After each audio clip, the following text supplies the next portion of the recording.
About 4,000 years ago, Allah ordered Prophet Abraham to leave his homeland in Palestine and move south to a place where he would begin a new life.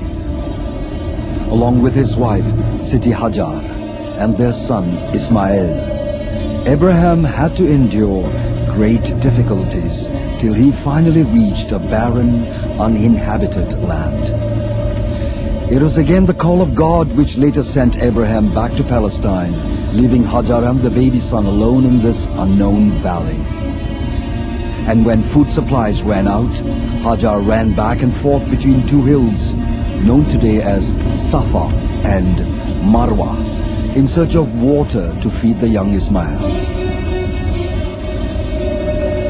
After 7 unsuccessful trips, Hajar went back to get her son, only to find that something emerged from the desert sand underneath Ismail's heels.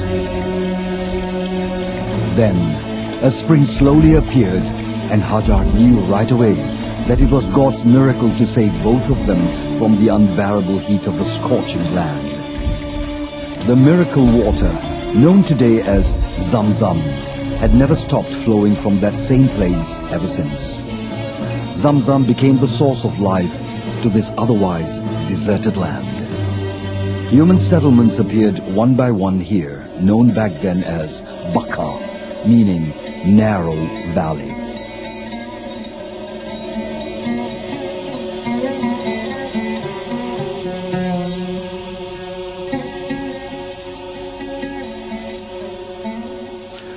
When Abraham returned, Allah instructed the Prophet to build a house of worship known today as the Kaaba in Mecca.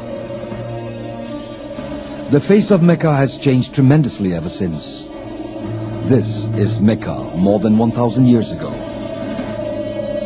The inhabitants who belonged to different tribes were led by the Quza'a family, and much later, the Quraysh, from which Muhammad, the last messenger, came from. As settlements in Mecca grew, so did the appearance of the houses. Homes had simple designs and were made from clay and stone. The changing face of Mecca became prominent, especially during the times of Muhammad, when the last prophet successfully made Mecca one of the 2 holiest cities in Islam.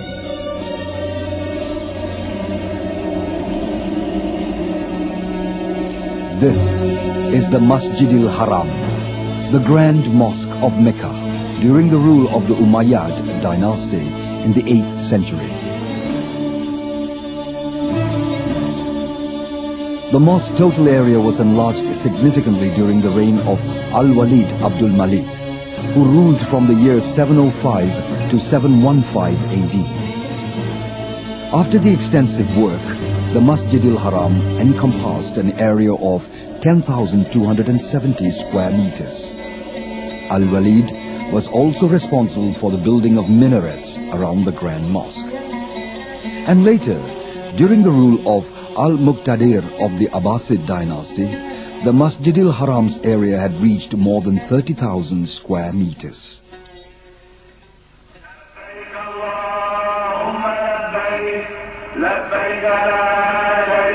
Once a year, pilgrims from all over the world converge in this holy city to perform the Hajj, or pilgrimage, the 5th pillar in Islam. In the 1950s, the number of pilgrims reached the 200,000 mark, double the number in the 1920s.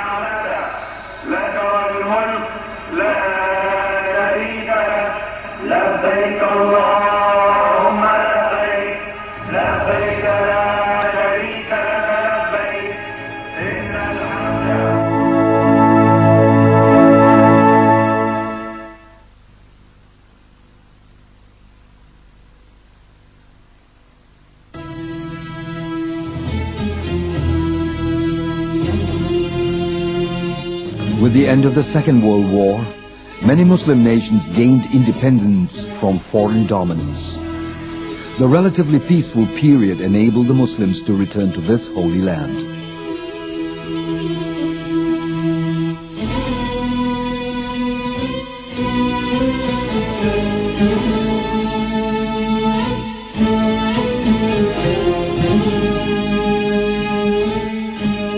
Pilgrims may be of different races, but they speak the same language.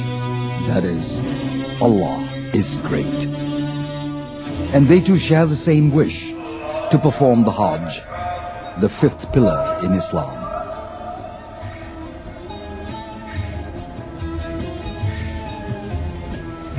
The 1950s witnessed the beginning of a major renovation work on the Masjid al-Haram by the Saudi government. The last time the Grand Mosque of Mecca was enlarged was 11 centuries ago during the rule of Al-Muqtadir of the Abbasid dynasty. By the 1960s, the city of Mecca already had its own unique landmark to differentiate itself from the rest of the country. Mecca and also Medina are known as the forbidden cities, where non-Muslims are not allowed to enter. The landmark where non-Muslims were forbidden to enter was situated 24 kilometers from the holy city of Mecca. This is a view of the Masjid al-Haram in the 1960s. The total area of the Grand Mosque then was 160,000 square meters, as compared to 30,000 square meters during the time of Al-Muqtadir, the famous leader of the Abbasid dynasty.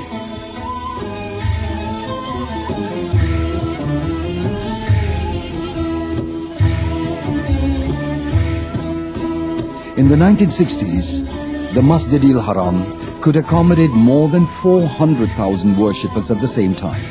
Each group of pilgrims was led by a mutawif, an experienced guide who would assist the pilgrims to perform the Hajj.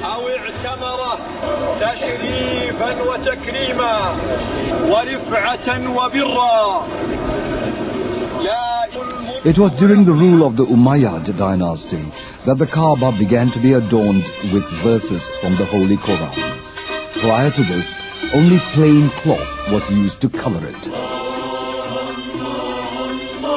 In the year 692 AD, the Kaaba had roof complete with rain gutter.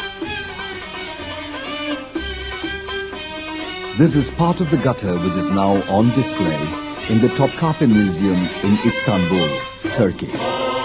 It was introduced by Al-Hajjaj Yusuf, the governor of the Umayyad dynasty, and continued to be used till the last Ottoman leader.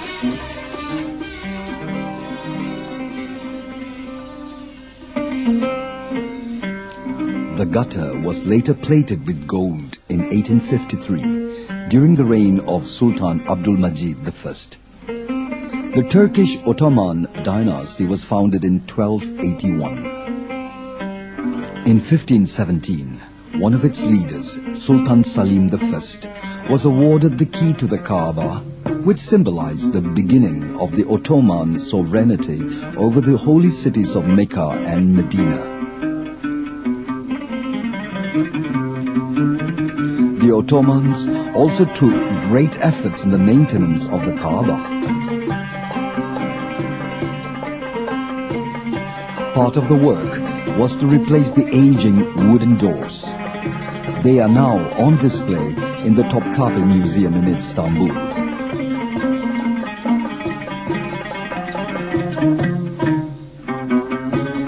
The designs of the Kaaba doors were also refined from time to time. The changing facade can be seen on these doors now on display in the Saudi Museum.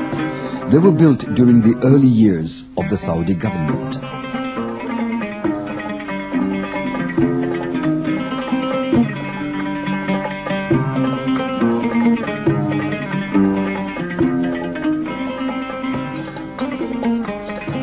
Later, the appearance and strength of the doors were reinforced by covering them with copper. Back then, the design of the doors did not include verses from the Holy Quran.